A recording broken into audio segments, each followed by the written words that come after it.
Mais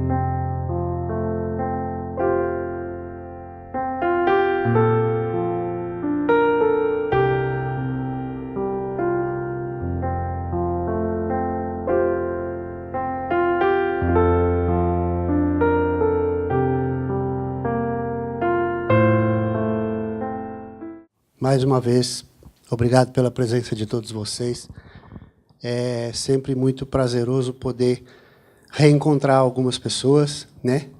E nós estamos tendo a oportunidade de realizar esse evento 2 vezes por ano. Então, pelo menos 2 vezes por ano a gente se encontra, graças a Deus, né? Então, sejam muito bem-vindos. E a gente vai falar um pouquinho, ou pelo menos tentar falar um pouquinho, sobre a nossa vida no Japão. E falar não só da nossa vida cotidiana, do nosso dia a dia, mas das situações que a gente vivencia estando no Japão, né? Então, uma das curiosidades, o Japão é um país milenar, como todo mundo sabe, né? Tem os seus costumes, tem a sua cultura muito vasta, e é o primeiro país do mundo ao qual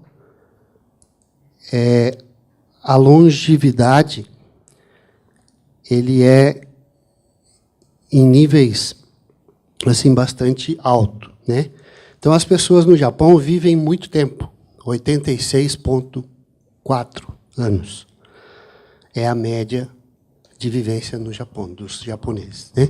Claro que nós não somos japoneses, mas, de uma certa forma, nós fomos, assim, nessa presente encarnação, alguns foram convidados, outros foram convocados, e outros escolheram estar aqui. Então, todos nós, de uma forma geral, temos os nossos motivos para estarmos aqui. Ninguém veio para o Japão por acaso. Assim, o acaso me trouxe aqui, né? Até porque o acaso não existe. Então, cada um de nós tem uma função dentro desse país. Como a gente viu o nosso amigo Irineu falar sobre esse assunto do suicídio, como nós vimos o presidente hoje da Sabjá, que nos deu a honra de estar conosco, também deu a sua colaboração para cada um de nós. E nós temos, então, assim, nessa vinda, nós temos, eu tenho certeza disso, que cada um de nós tem alguma coisa a aprender, né? Nós viemos aprender alguma coisa. E se nós aprendermos, ou conseguimos aprender, durante o curto espaço de tempo que alguns vão ficar e vão embora, ou o longo espaço de tempo que alguns também vão ficar, ou aqueles que vão ficar por uma encarnação inteira nesse país, se nós aprendermos uma coisa só, nós já podemos nos dizer vencedores. E vocês sabem que coisa é essa? Alguém imagina o que pode ser? Que nós, brasileiros, não temos de forma nenhuma. E hoje nós demonstramos isso aqui. Sabem o que é? A pontualidade. Né?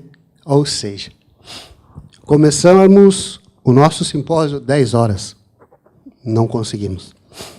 Terminamos a primeira palestra 11h20. Não conseguimos. Não é? Então, isso nós não temos.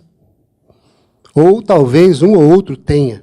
Então, é algo que nós viemos aprender com os nossos irmãos japoneses. Porque a gente chega, por exemplo, numa loja, né? A gente está passando na rua e lá na loja diz assim, das 9 às 7 da noite. A gente olha assim, bom, 1 minuto para as 9. Ué, por que essa loja não abriu? E o cara está ali na porta. Ele está com a mão assim. Aí você olha assim, 30 segundos. 20 segundos, 10 segundos, 9 horas. Prrr, a porta abre. E aí diz assim, pô, mas eu estou aqui já, o cara não está me vendo, por que ele não abre? Porque é disciplina. O horário não é das 9 às 7 da noite, então ele vai abrir às 9 e vai fechar às 7. É deles isso. E nós, como brasileiros, a gente às vezes até se irrita por essa coisa tão certinha, né, que eles têm. E não só nisso, mas em outras coisas também. Então, se nós conseguirmos, nessa encarnação, ou nesse período em que nós vamos ficar aqui, se nós conseguirmos nos vigiar para conseguir fazer com que a pontualidade seja prioridade na nossa vida, nós vamos sair vencedores daqui. Né?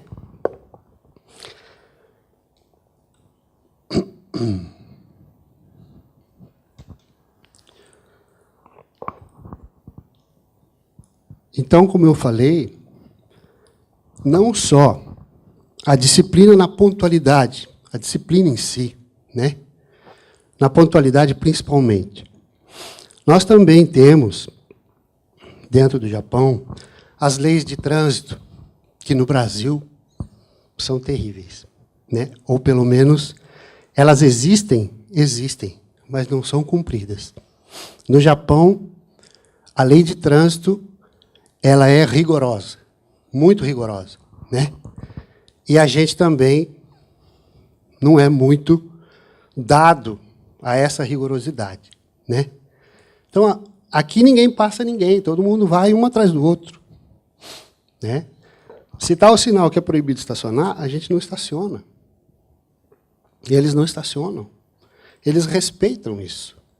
É questão de respeito. Então, as leis são feitas aqui para serem cumpridas. E muitos de nós não conseguem ainda entender que é para todos.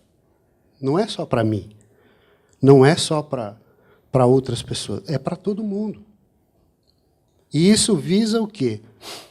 Tudo o que é feito, ou quase tudo o que é feito no Japão, pelo menos que a gente tenha conhecimento, é direcionado ao povo que nesse país habita. Inclusive, as leis de trânsito.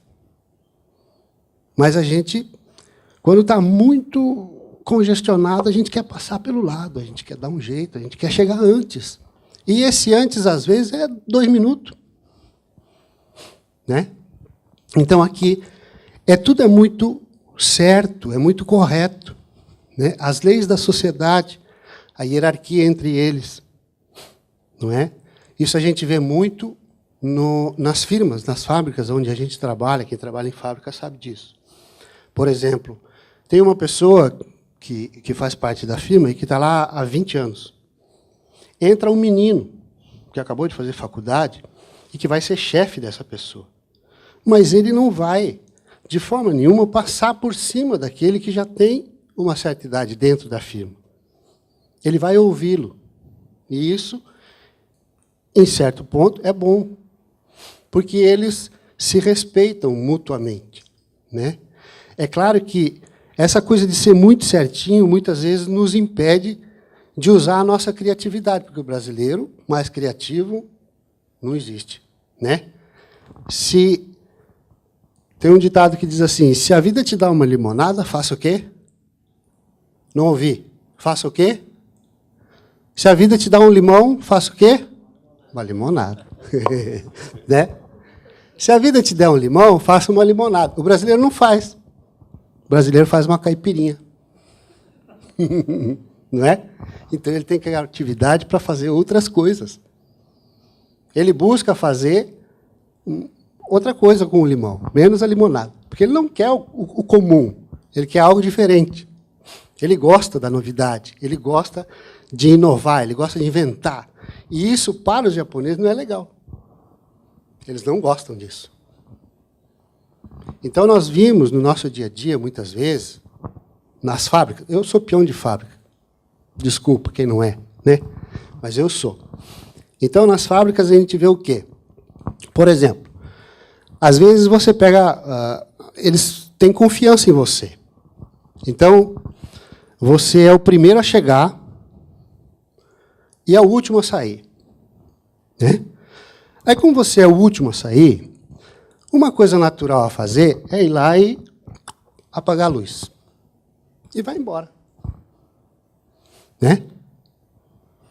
Aí, no outro dia, você vai lá e apaga a luz e vai embora. Alguém pediu para você fazer isso? Não, eles não pediram. Você tomou a iniciativa de fazer. A partir do momento em que nós tomamos a iniciativa de fazer, passa a ser nossa responsabilidade. Aí um dia você sai da firma e não faz. E aí o chefe vem e diz assim, por que você não apagou a luz? Você vai falar, não é meu serviço.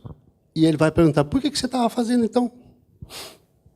Ele não vai perguntar, mas fica subentendido de que se você começa a fazer, a responsabilidade é sua. E aí acontece muito das pessoas que trabalham, principalmente em linha de produção.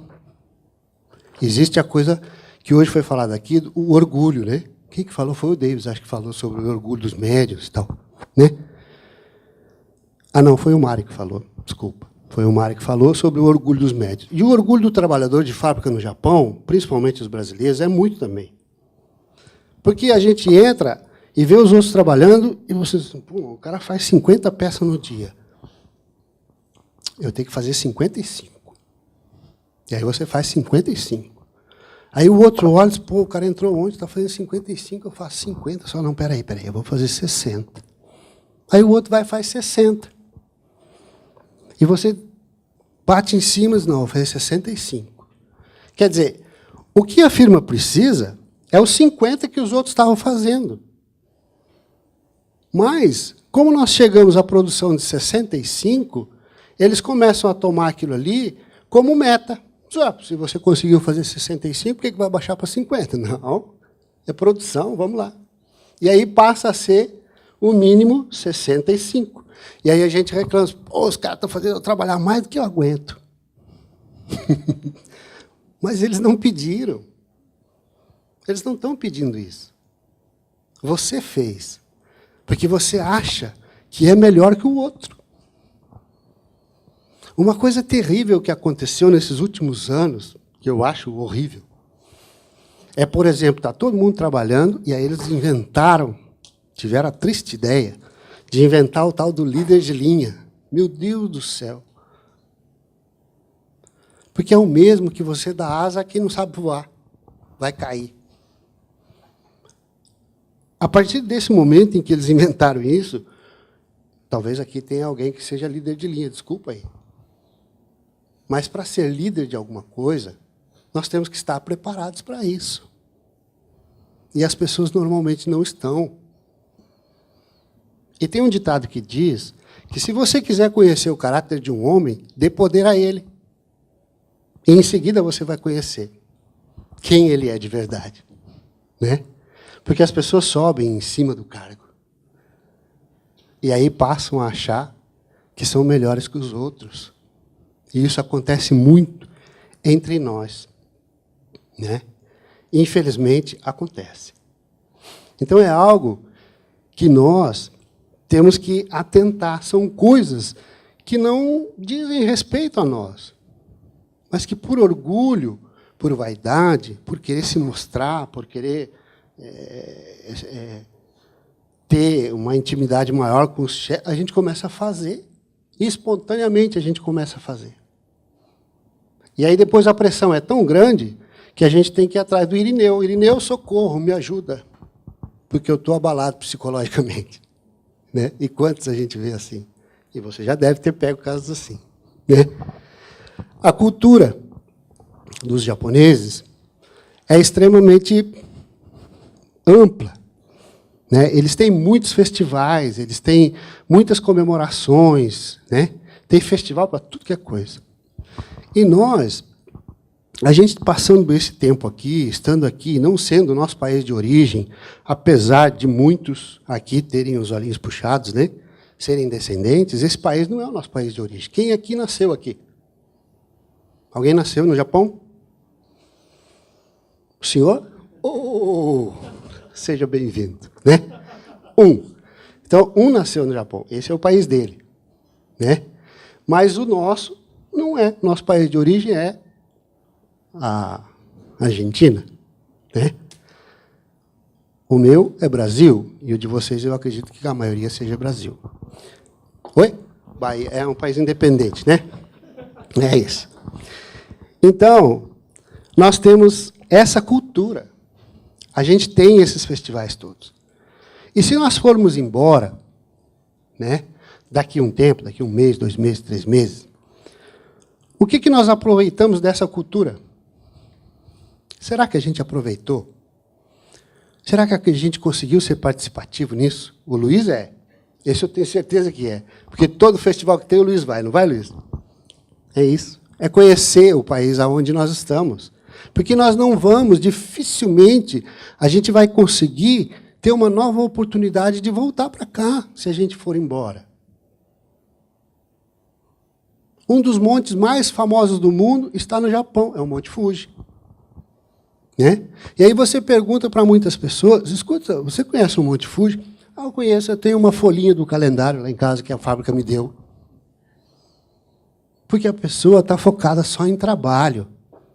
Ela trabalha, come, dorme e trabalha. Come, dorme e trabalha. A gente não vive. E é claro que a gente precisa do dinheiro. Precisa, sem dúvida nenhuma. O dinheiro é o sangue do mundo, não tem jeito. Qualquer coisa que você for fazer, dificilmente você vai conseguir realizar alguma coisa sem dinheiro.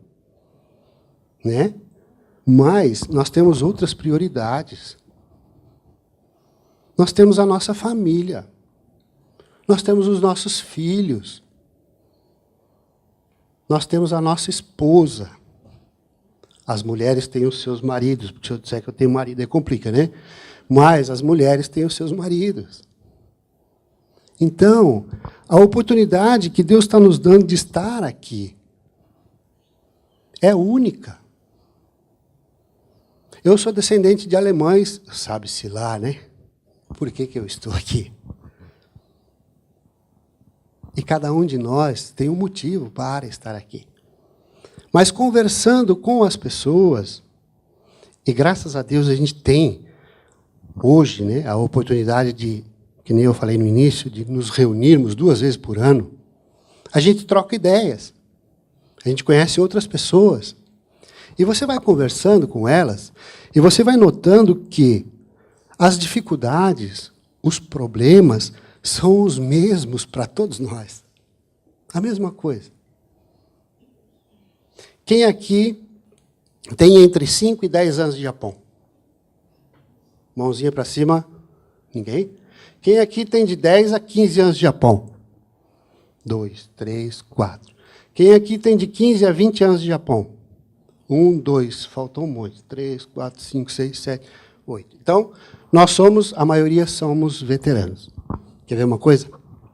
Vamos testar para ver se dá certo. Oi? Quem tem mais de 20? Eu, agora sim. Aí, né? Tá, a maioria. Eu achei estranho, porque, né? E quem aqui tem menos de 5? Aí, Irineu está lá. Né? Tá certo. Então, vamos fazer uma pesquisa aqui. Quem de vocês, ou quem de nós, inclusive eu, veio para o Japão para ficar 3 anos e ir embora? 1, 2, 3, 4, 5, 6, 7, 8, 9, 10, 11, 12, 13, 14, 15. Né? 3 anos. E aí eu fiquei me perguntando, quando eu fiz essa pesquisa, muito interessante, eu fiquei, por que 3 anos? Estranho. Porque eu também vim para cá para ficar 3 anos e ir embora. Estou há 21. E eu cheguei à conclusão do seguinte, como os nossos problemas são os mesmos, ou mais ou menos os mesmos, no primeiro ano, quando a gente chega, nós viemos do Brasil, eu acredito que ninguém veio passear, né? Alguém veio passear? Fazer turismo? Não, né? Para estar 20 anos no Japão, não vem me enganar, não, porque ninguém está fazendo turismo aqui, não. A gente veio para trabalhar, ganhar dinheiro. Então, o objetivo é melhorar de vida. Por que 3 anos? Porque no primeiro ano a gente paga as contas e a passagem. Né? Aí, quando a gente chega, a prefeitura, o governo, ainda não sabe que você está aqui. Você começa a trabalhar, praticamente não tem imposto. E aí você diz para a mulher, porque você estava ganhando lá no Brasil R$ 1.000 por mês.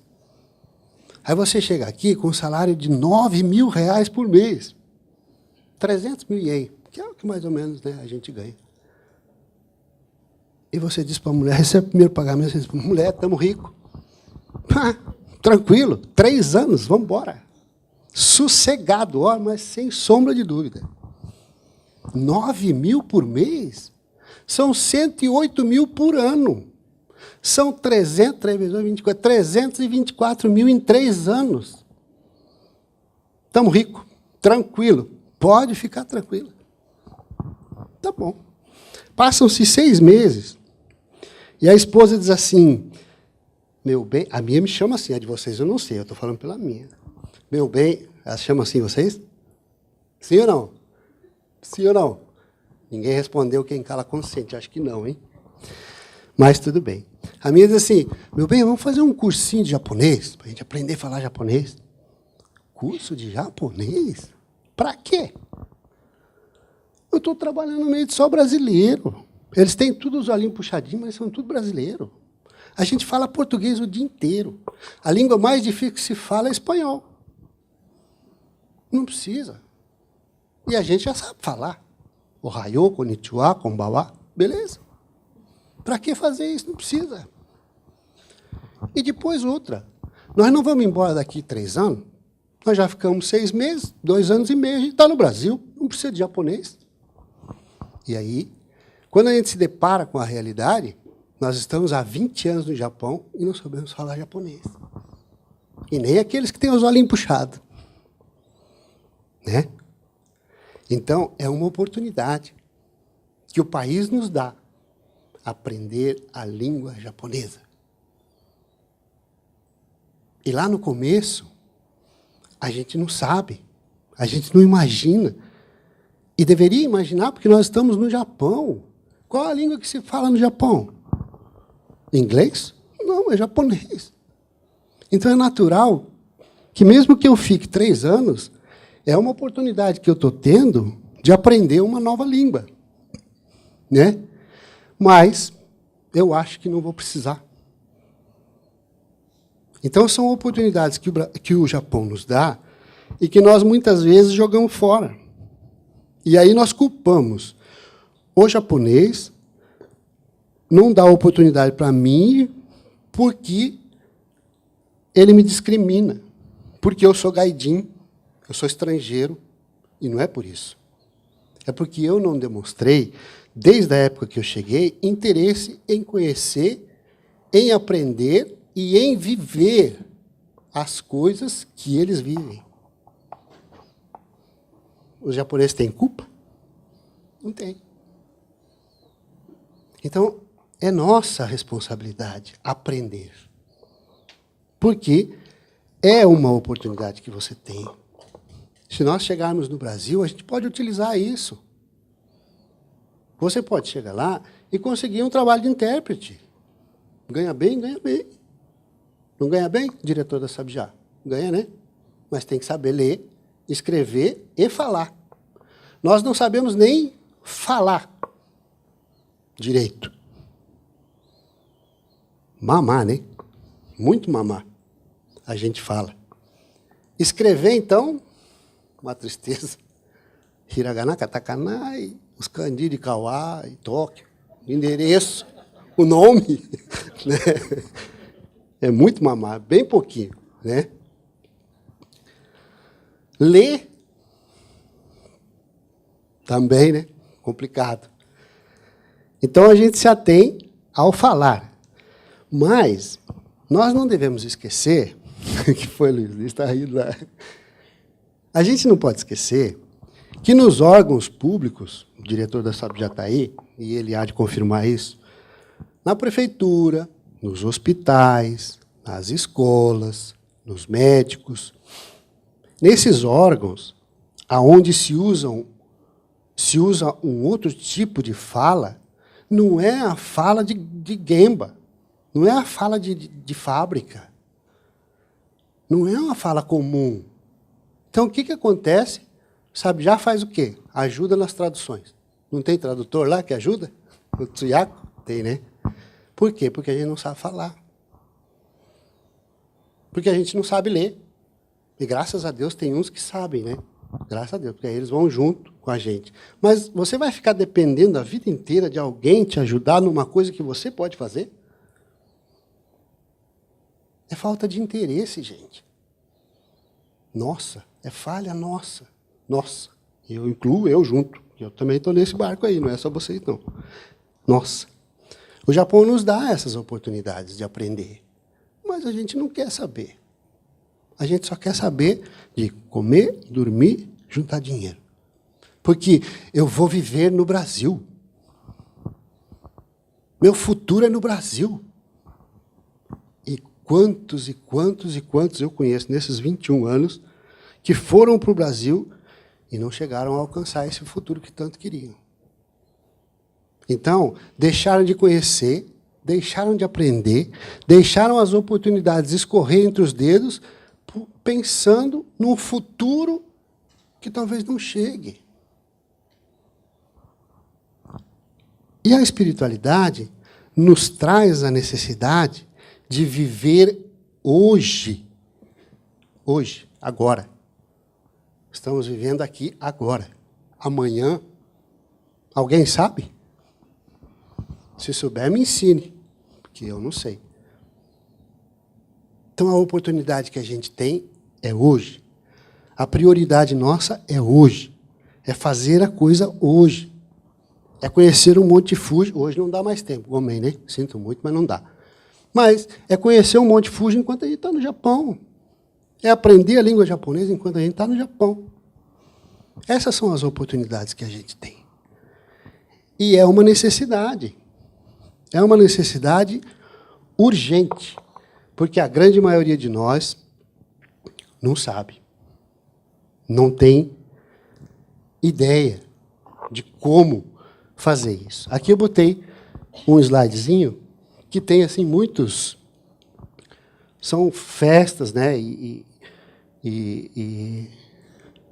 comemorações que há no Japão, né? Então, temos aí o Sakura, tem bonsai, tem o Monte Fuji, tem o sumo, tem a cerimônia do chá, tem a tradição de comer o fugu em determinada época do ano, enfim, né? Então, tem muita coisa que a gente pode participar e que nas nossas cidades normalmente são comemoradas. Então, isso é viver, é buscar alegria naquilo que se faz, é transmitir essa alegria. Porque nós viemos aprender muita coisa. Tem muita coisa para a gente aprender. Mas também, por outro lado, né, nós temos muita coisa a ensinar. É essa troca que faz com que a gente cresça. Não só materialmente, mas espiritualmente também. É a nossa capacidade de contagiar as pessoas com a nossa alegria. Olha só quanta alegria. Ai, meu Deus do céu, dá até medo de ver. Alegria, gente. Cadê o sorriso? Ninguém ri, ninguém sorri, por quê? Sorriam. Transmitam alegria. Isso é coisa que está em nós, brasileiros. O japonês não tem isso. A gente conversa entre os brasileiros durante 10 minutos. Você sabe quantos filhos ele tem, o endereço, o telefone, a idade, aonde mora, de onde veio, o que fez no Brasil antes de vir para cá, tudo, em 10 minutos. O japonês começa a conversa assim, que eu aí tem que, né, fazer. É para você não entrar na intimidade dele. Ele já está falando do tempo para não dizer nada da vida dele. Você não vai perguntar. O cara está falando, né, hoje o tempo está bom. Você vai perguntar quantos filhos ele tem? Você não vai perguntar. Então ele já faz assim que é para não falar nada. O brasileiro fala tudo. E às vezes fala até demais, né? Porque onde tem brasileiro, por exemplo, você entra no trem, pega um trem de Funabashi Tóquio, é onde eu moro, né? Você pega um trem de Funabashi a Tóquio, se você entrar num vagão que tem brasileiro, você sabe. 2 brasileiros fazem a festa dentro do... Parece, né? É uma comemoração. Não, não é uma comemoração. Eles estão conversando só, né? Então, é nosso isso. Está em nós isso. Minha esposa teve a oportunidade de ir para o Brasil e eu tenho um vizinho que é japonês. Mas ele não parece japonês. Até ele mesmo diz, eu nasci no país errado. Eu boto a churrasqueira, eu sou gaúcho, né? Eu boto a churrasqueira na rua, o primeiro que aparece é ele. Antes do carvão, ele já está lá. É verdade. Então, ele vem para o churrasco. Aí ele traz a bebida dele, ele traz as coisas dele, a mulher dele faz umas coisinhas. E a filha dele se dá muito com a minha menina, tem uma menina com 11 anos. E ela foi para o Brasil com a minha esposa. E elas ficaram lá um mês, quase um mês, para a família conhecer minha filha e tal, né? E ela foi junto porque ela queria muito conhecer o Brasil, essa menina, com 21 anos. Então, minha esposa praticamente adotou essa menina. E chegou lá, todo mundo achava que era filha mesmo, né? Ah, tem duas filhas. Não, uma é minha filha, a outra é vizinha. E aí minha esposa foi numa loja para comprar alguma coisa, numa loja e tal. E chegou lá, a balconista vive daquilo que ela vende, não é isso? Ela ganha a comissão dela.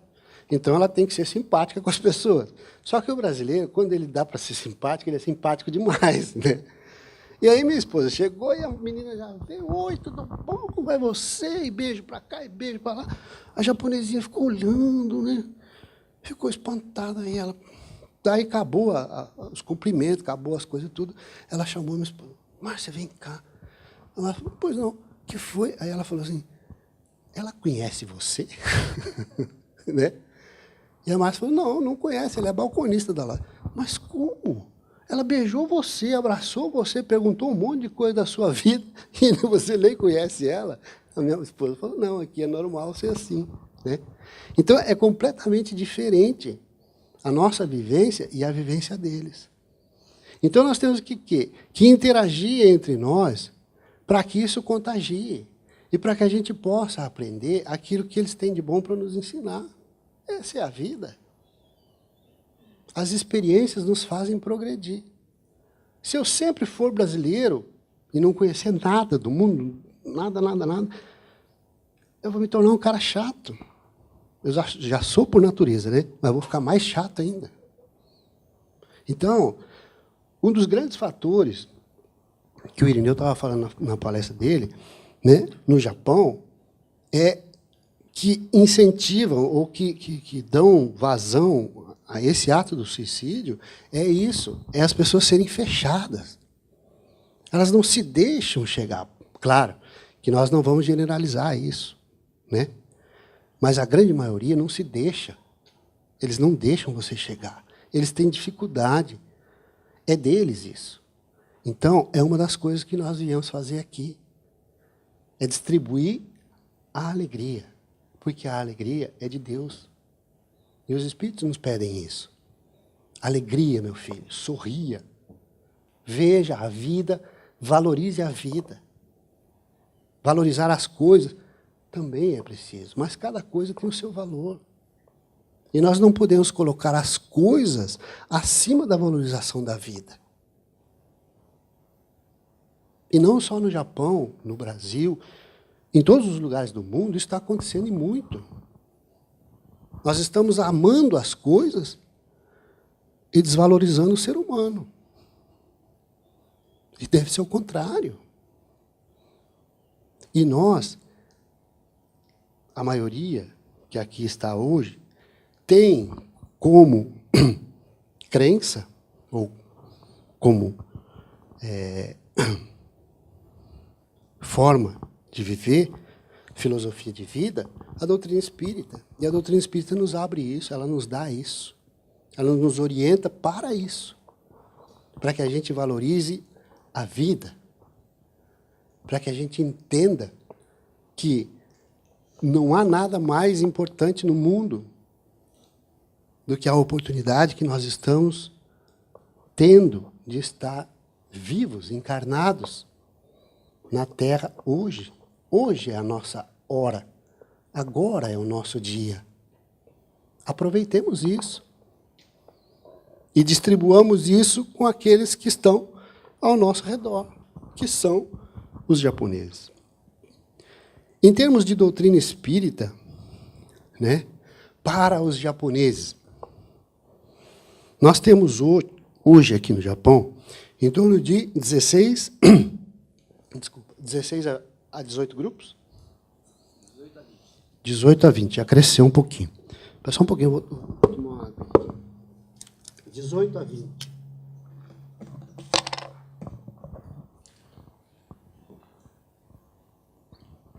Há 21 anos atrás, quando eu cheguei, nós tínhamos 2 casas espíritas. 2.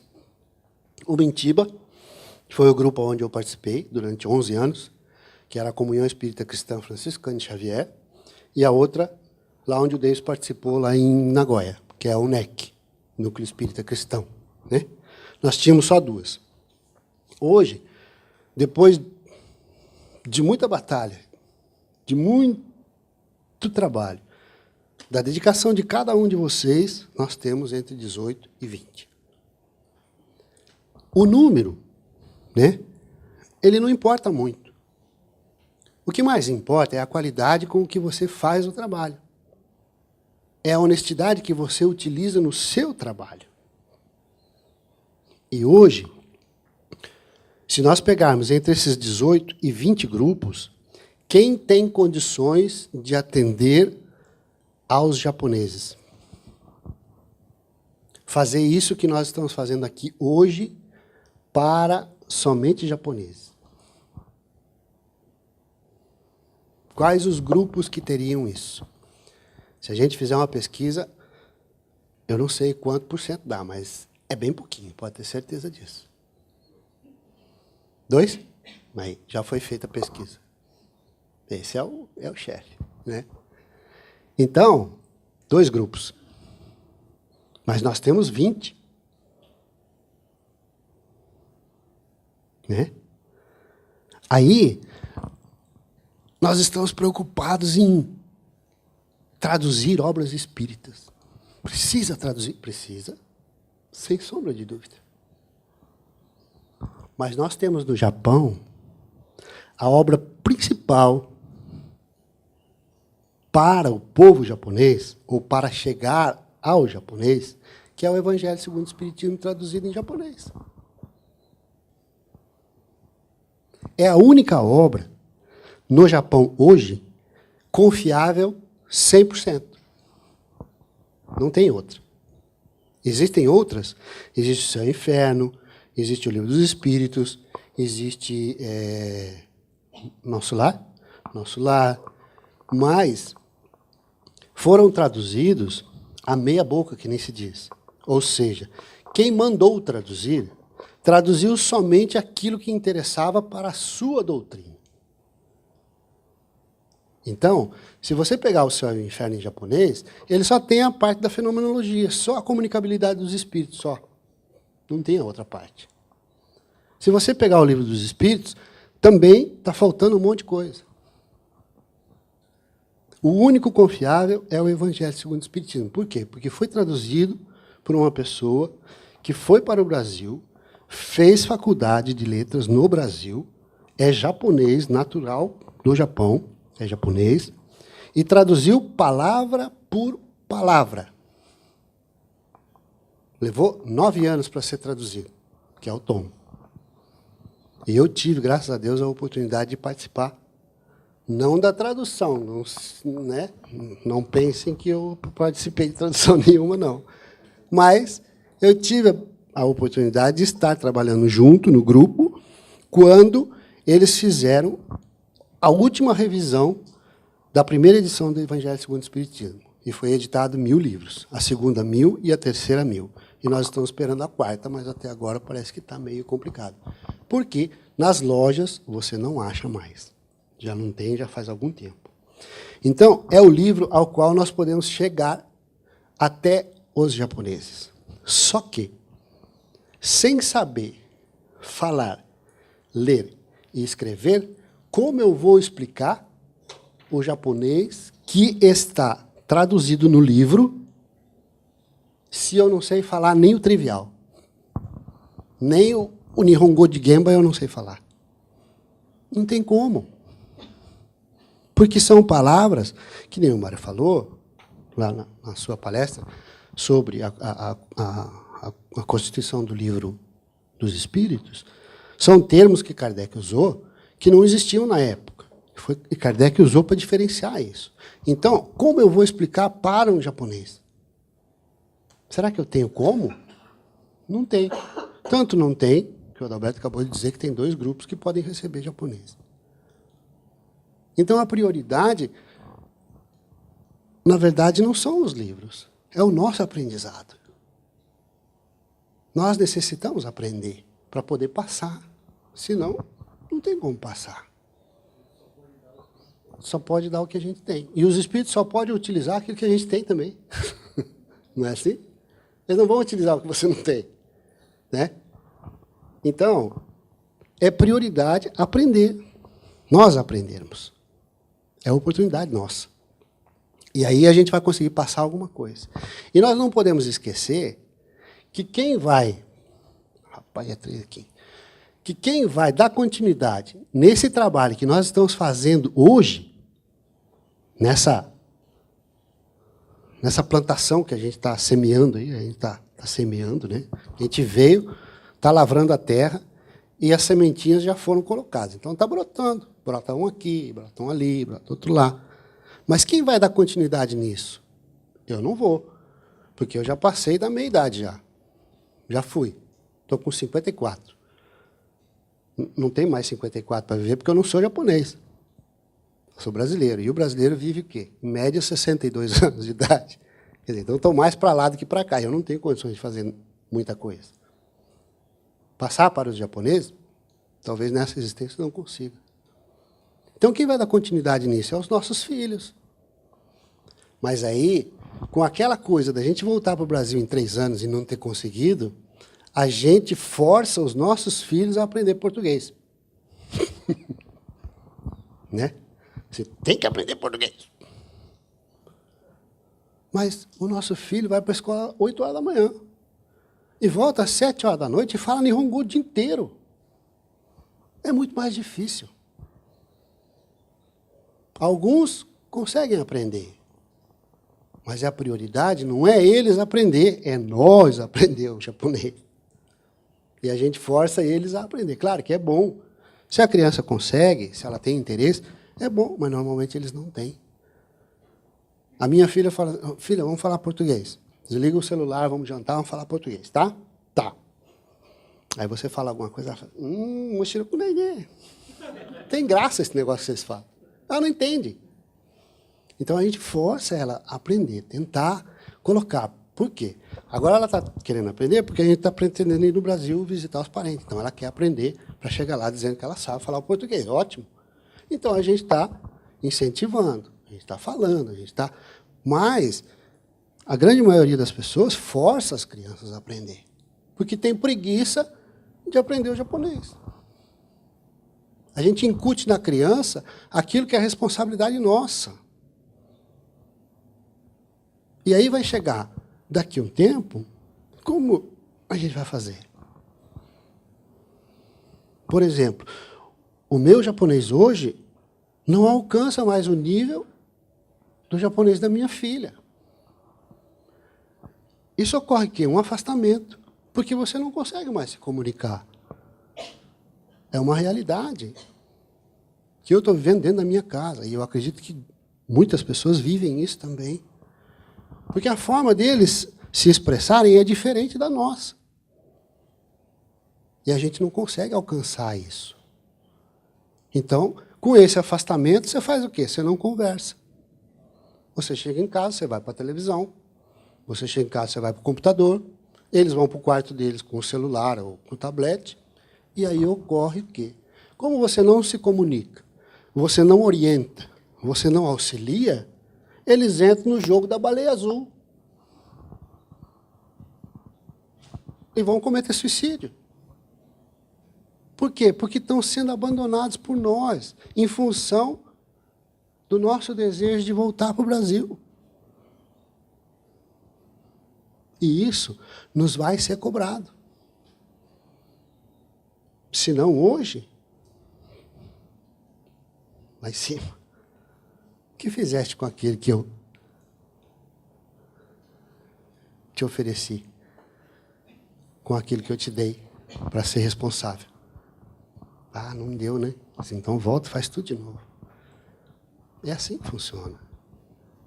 Então nós estamos perdendo os nossos filhos para esse tipo de situação em função de focar somente o material. É necessário que a gente foque o material, mas é necessário que a gente também atente para os nossos filhos. Amar ao próximo como a si mesmo. Quem é o próximo que está mais próximo de mim? Minha esposa, o esposo de vocês e os filhos. São esses que estão próximos. Se eu não consigo ajudar esse próximo, o que eu quero ajudando os outros? Eu não consigo ter paz dentro da minha casa.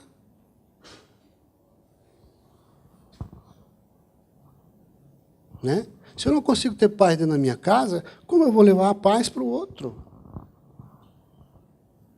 Eu tenho que amar aqueles que estão à minha volta, junto de mim. E aqui a nossa família, vindo para cá, a nossa família se reduz a quantos? Aos filhos, tem gente que tem 2, 3 filhos, a esposa. Alguns têm a sogra, né? Alguns têm um karma pesado, não tem nada com isso, né? Outros têm um primo, outros têm uma tia, enfim, mas se reduz a quase ninguém, é nós só. No Brasil, a gente tem uma multidão de gente, né? Tem um monte de primo, parente, tio, avô, bisavô, vem tudo para a nossa casa, faz churrasco, tal. Mas aqui a gente não tem. Então, a necessidade, a prioridade é amar os nossos familiares. Coisa que a gente muitas vezes esquece. E o Irineu falou sobre o suicídio, né? O Japão, o governo japonês, ele está exultante porque o suicídio desde 2006 foi quando atingiu o maior nível de suicídio no Japão, foram 34 mil e pouco. Nesses últimos 10 anos só vem diminuindo. Então, em 2015 chegou a 23 mil. Mas se nós for colocar isso na ponta da caneta, dá quase 70 por dia no Japão, só o Japão. Sem falar no mundo, né? Diga. Pode.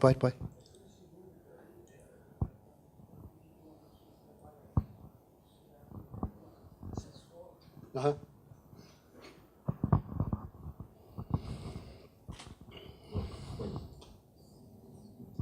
Sobre esses números, né, que você acabou de falar, Uhum. e que tem diminuído, eu falei com uma pessoa que trabalha numa escola em Randa, ela tem acesso à universidade, ela não me passou dados, mas ela falou assim que uma pesquisadora estava pesquisando, japonesa, trabalha com números, ela disse que esses números de diminuição não são reais. Às vezes são uns números que o governo japonês coloca, né, mas que o número é assustador ainda, né, não é real. Então, às vezes a gente acha que está diminuindo, às vezes não está mesmo.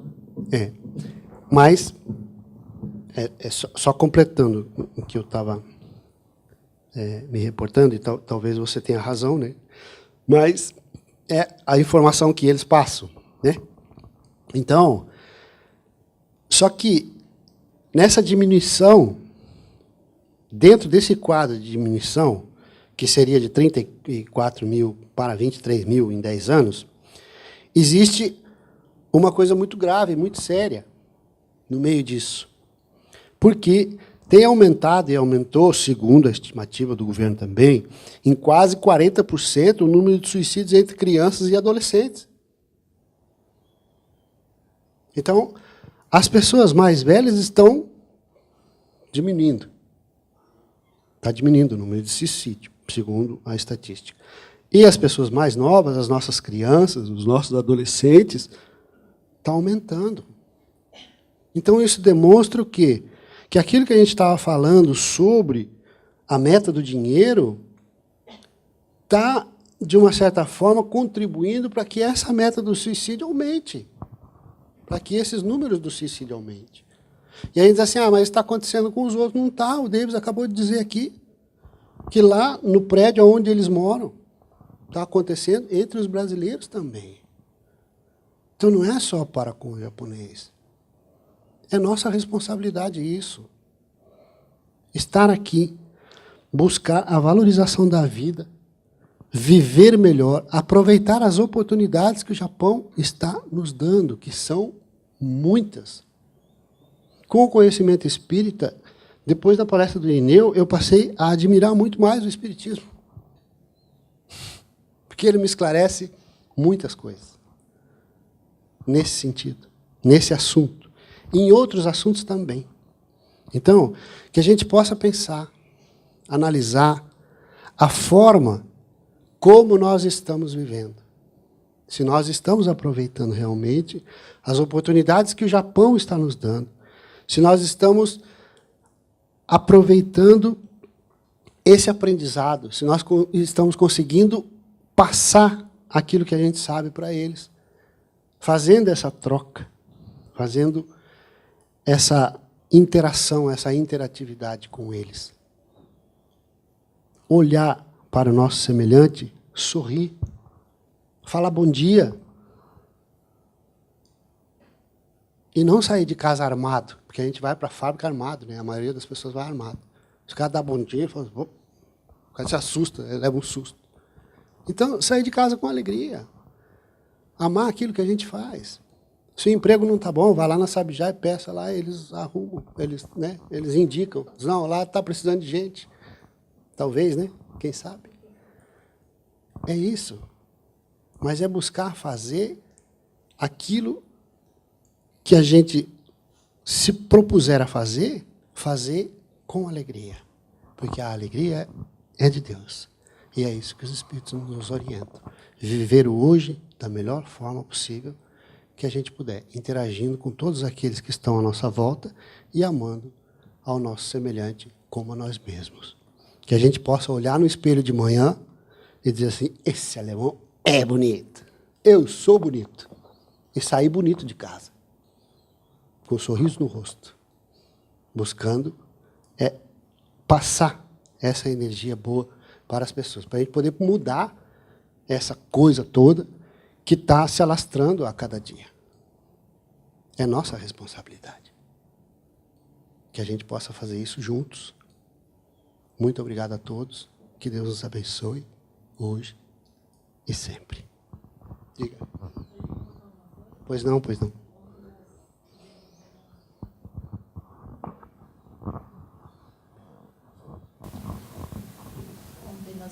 Ontem nós tivemos uma aula sobre budismo. É uma frequentadora da casa e ela é budista, desde criança, e ela estudou um pouco. Né?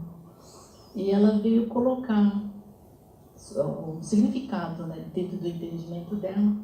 E foi muito bom, porque a gente conseguiu ver o que a criança brasileira está aprendendo dentro da escola japonesa, porque ela está aprendendo o budismo ou o shintoísmo, né? No princípio disso. Aí ele tem um conflito dentro de casa. Porque nós somos católicos ou nós somos espíritas, entre aspas, ou um outro. Às vezes a gente não pratica, mas eles estão o dia inteiro aprendendo aquilo. Por isso que às vezes, muitas vezes, nossos filhos falam assim, Moshirokunai, ou então, eu aprendi tal coisa na escola, só que você me fala, ou a senhora, ou meus pais me falam que não é isso. Eu vou fazer dessa forma. Aí é o conflito dentro de casa. Dentro de casa, né? Então, a gente precisa, de forma nenhuma, impor, né? Mas convidar a conhecer. Porque a minha filha também. O momento em que ela mais fala português é no momento que ela vai dormir. Porque eu peço para ela rezar. Vamos rezar junto, filho? E ela reza Ave Maria e Pai Nosso, todos os dias. Quando ela não faz, ela desce na cozinha e pergunta, papai, não vamos rezar hoje? E aí ela chega na escola, as pessoas perguntam, mas por que você reza? Ela fala, porque eu acredito em Deus. Que Deus? Então, há um conflito. Mas, se nós trouxermos essas nossas crianças para a mesa do Evangelho, uma vez por semana, com o Evangelho em japonês, que é o que eles dominam e sabem ler, eles começam a entrar em contato com isso. Talvez no início seja difícil, mas é uma oportunidade que nós estamos tendo de passar aquilo que a gente acredita, né, para eles de uma forma natural. Então, nós temos no Japão aquilo que é necessário para poder chegar ao coração de cada japonês, que é o Evangelho segundo o Espiritismo em japonês. É isso. Obrigado.